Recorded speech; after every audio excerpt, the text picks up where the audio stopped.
कुछ अनसुनी कुछ अनकही कहानियां। हर कहानी कुछ कहती है। आइए सुनते हैं भोजपुरी की कुछ लोक कथाएं। भगवान के जानवर। एक गांव में एक किसान रहता था। वो बहुत दुष्ट स्वभाव का था और किसी न किसी बहाने से अपनी पत्नी को मारता पीटता रहता था। इसलिए उसकी पत्नी उससे बहुत डरती थी और हमेशा यही कोशिश करती थी कि उससे कोई गलती न हो पाए। पर किसान उसके काम में कोई न कोई कमी निकालकर रोज ही उसकी पिटाई कर देता था।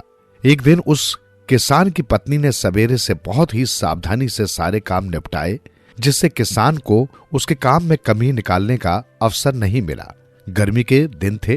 किसान की पत्नी ने पहले ही बाहर चारपाई पर उसका बिस्तर बिछा दिया था। किसान खाना खाकर बाहर अपने बिस्तर पर लेट गया। वो चिंतित था क्योंकि उसे सवेरे से अपनी पत्नी को मारने का कोई बहाना नहीं मिल पाया था। किसान बिस्तर पर लेटे लेटे सोचने लगा कि अगर आज वो अपनी पत्नी को नहीं मार पाया तो इतने सालों से उसने उसके ऊपर जो अपना डर बना रखा है वो खत्म हो जाएगा और वो अपनी पत्नी को मारने का बहाना खोजने लगा। थोड़ी देर में उसने देखा कि आसमान में तारे चमक रहे हैं। उसका दिमाग चौकन्ना हो गया और उसने अपनी पत्नी से तारों की ओर इशारा करके पूछा कि आसमान में ये क्या चमक रहा है। उसकी पत्नी ने जवाब दिया, अरे तुम्हें नहीं पता, ये सब भगवान के गाय बैल बछड़े हैं जो कि भगवान जी के खेत में चर रहे हैं। इतना सुनते ही किसान उठ बैठा और अपना डंडा उठाकर अपनी पत्नी को मारते हुए कहने लगा कि मैं अब समझा कि तुमने मेरा बिस्तर बाहर क्यों बिछाया है। अगर एक भी गाय बछड़ा लड़खड़ा कर मेरे ऊपर गिर पड़े तो मेरी तो हड्डी पसली टूट जाएगी और तू बची रहेगी। और तू चाहती है कि कोई गाय बैल मेरे ऊपर गिर पड़े और मेरा हाथ पैर टूट जाए। और अपनी पत्नी की जमकर पिटाई करने के बाद तसल्ली से सो गया और उसकी पत्नी अपनी किस्मत और दर्द के कारण रात भर रोती रही। इस कहानी से ये शिक्षा मिलती है कि दुष्ट व्यक्ति सदैव लोगों को पीड़ा पहुंचाने का बहाना ढूंढता रहता है। चिड़िया और सियार। एक चिड़िया ने अंडे देने के लिए एक पेड़ पर घोंसला बनाया। पेड़ छोटा था, इस कारण उसका घोंसला भी जमीन से अधिक ऊपर नहीं था। चिड़िया अंडे देकर उन्हें सेने लगी। कुछ दिन बाद गंदगी में लिपटा और अपने दोनों कानों में घोंघे लटकाए एक सियार घूमता हुआ वहां आ गया और पास में बने मिट्टी के चबूतरे पर बैठ गया। थोड़ी देर बाद उसने घोंसले में बैठी चिड़िया को देखा और उससे पूछने लगा कि मैं कैसा लग रहा हूं। चिड़िया परेशान हो गई। उसने सोचा कि अगर उसने सच कहा तो सियार उसके घोंसले को उजाड़ देगा और उसके अंडे गिरकर टूट जाएंगे। इसलिए उसने चालाकी से कहा कि चांदी से छाया हुआ सोने का चबूतरा है और उसके ऊपर दोनों कानों में कुंडल पहने हुए मानो राजा बैठा हुआ है। चिड़िया की बात सुनकर सियार खुश हो गया और थोड़ी देर लोट पोट कर वहां से चला गया। दूसरे दिन सियार ने फिर चिड़िया से पूछा कि मैं कैसा लग रहा हूं, और चिड़िया ने उसे फिर वही उत्तर दिया। सियार रोज चिड़िया की वही बात पूछता और चिड़िया रोज उसे वही उत्तर देती, जिसे सुनकर सियार खुश हो जाता और थोड़ी देर नाच कूद कर वहां से चला जाता। धीरे धीरे चिड़िया के अंडों से बच्चे निकल आए और कुछ दिन बाद वे पूरी तरह से उड़ने लायक भी हो गए। एक दिन जब सियार ने अपना सवाल दोहराया तो चिड़िया ने उसे उत्तर दिया कि घास फूस से छाया हुआ मिट्टी का चबूतरा है, उस पर अपने दोनों कानों में घोंघा लटकाए हुए गंदा और बदबूदार सियार बैठा हुआ है। इतना सुनते ही सियार ने घोंसले में बैठी चिड़ियों पर झपट्टा मारा। चिड़िया सचेत थी, वो अपने बच्चों के साथ फुट से उड़ गई। इस कहानी से हमें ये शिक्षा मिलती है कि अपने से मजबूत और दुष्ट व्यक्ति से कभी भी उसको बुरी लगने वाली बात नहीं कहनी चाहिए, नहीं तो नुकसान उठाना पड़ता है। चिड़िया का संघर्ष। एक चिड़िया थी। एक दिन दाना चुगते समय उसे एक चना मिला। उसने सोचा कि चने को दल कर एक दाल खा ले और दूसरी दाल देकर अपने बच्चों के पास चली जाएगी। वो चने को एक खूंटे में डालकर दलने लगी, पर चने की दाल खूंटे में ही अटक गई। चिड़िया ने दाल को निकालने की बहुत कोशिश की, पर दाल को खूंटे से नहीं निकाल पाई और थक हार कर एक बढ़ई के पास गई और उससे कहने लगी, बढ़ई इस खूंटे को चीर दो, इसमें मेरा दाल फंस गया है। मैं क्या खाऊं, क्या पीऊं और क्या लेकर परदेश जाऊं। बढ़ई ने खूंटा चीरने से मना कर दिया। चिड़िया वहां से राजा के पास गई और राजा से कहने लगी, राजा बढ़ई को दंडित करो, वो खूंटा नहीं चीर रहा है और खूंटे में मेरी दाल है। अब मैं क्या खाऊं, क्या पीऊं और क्या लेकर प्रदेश जाऊं। राजा ने भी उसकी बात को अनसुना कर दिया। चिड़िया दुखी होकर रानी के पास पहुंची और कहने लगी, रानी तुम राजा को छोड़ दो, क्योंकि वो बढ़ई को दंडित नहीं कर रहा है। खूंटे में मेरी दाल फंसी है।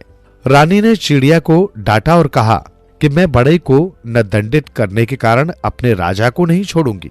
चिड़िया ने हार नहीं मानी। वो सांप के पास गई और उससे कहने लगी, सांप तुम रानी को डस लो। रानी राजा को नहीं छोड़ रही है और राजा बढ़ई को दंडित नहीं कर रहा है। सांप ने चिड़िया से कहा कि अगर मैं रानी को काटने के लिए जाऊंगा तो लोग मुझे देखते ही मार डालेंगे, इसलिए मैं तुम्हारी मदद नहीं कर सकता। चिड़िया वहां से नाराज होकर लाठी के पास पहुंची और उससे कहने लगी, लाठी तुम सांप को मार दो, क्योंकि वो रानी को नहीं डस रहा है और रानी राजा को नहीं छोड़ रही है। लाठी ने चिड़िया से कहा कि मैं अपने मालिक की आज्ञा के बिना किसी को भी नहीं मार सकता, और आंखें बंद करके सो गया। चिड़िया गुस्से में वहां से चल दी। रास्ते में उसे एक भाड़ दिखाई दिया जिसमें बहुत सी लकड़ियां जल रही थी। उसने भाड़ से कहा, भाड़ तुम लाठी को जला दो, क्योंकि लाठी सांप को नहीं मार रही है और सांप रानी को नहीं डस रहा है, रानी राजा को नहीं छोड़ रही है। भाड़ अहंकार से बोला कि मैं कहीं नहीं जाता, सब खुद मेरे पास चलने के लिए आते हैं। तुम भी लाठी को लाकर मुझ में झोंक दो।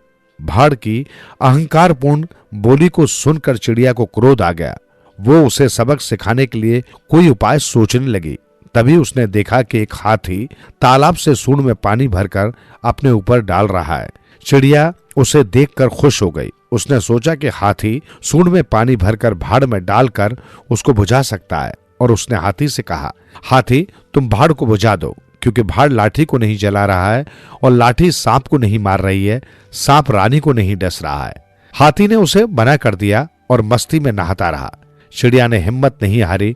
वो अपनी मित्र चींटी के पास गई और उसे पूरी कहानी सुनाई, और चींटी से कहने लगी, तुम भी छोटी और गरीब हो और मैं भी, हमारा तुम्हारा सुनने वाला कोई नहीं है। तुम चाहो तो मेरी मदद कर सकती हो। चींटी ने पूछा, कैसे? हाथी चींटी से बहुत डरता है, क्योंकि अगर वो उसकी नाक में घुस जाए तो वो मर जाता है। तुम उससे भाड़ बुझाने के लिए कहोगी तो वो डर के मारे भाड़ को बुझा देगा। ठीक है। चिड़िया चींटी के साथ हाथी के पास पहुंची। चींटी को देखकर हाथी डर गया और चींटी से कहने लगा, मुझे मत मारो, मैं भाड़ को बुझा दूंगा। हाथी ने सूंड में पानी भरा और चिड़िया को अपनी पीठ पर बैठाए चलता हुआ भाड़ के पास पहुंचा। हाथी के पानी भरे सूंड को देखकर भाड़ डर गया और चिड़िया से कहने लगा। चिड़िया हाथी के सिर पर बैठकर लाठी के पास पहुंची। चिड़िया ने लाठी की ओर इशारा किया और हाथी ने लाठी को अपनी सूंड में लपेटकर भाड़ की ओर चल पड़ा। लाठी ने डर से कांपते हुए कहा कि मुझे कोई न जलाए, मैं सांप को मार दूंगा। चिड़िया हाथी पर सवार होकर सांप के पास पहुंची। सांप चिड़िया और लाठी को देख डर गया और चिड़िया से कहने लगा, मुझे कोई न मारे, मैं रानी को डस लूंगा। चिड़िया सांप को साथ लेकर रानी के पास पहुंची। उनको देखकर रानी डर गई और कहने लगी, मुझे कोई न डसे, मैं राजा को छोड़ दूंगी।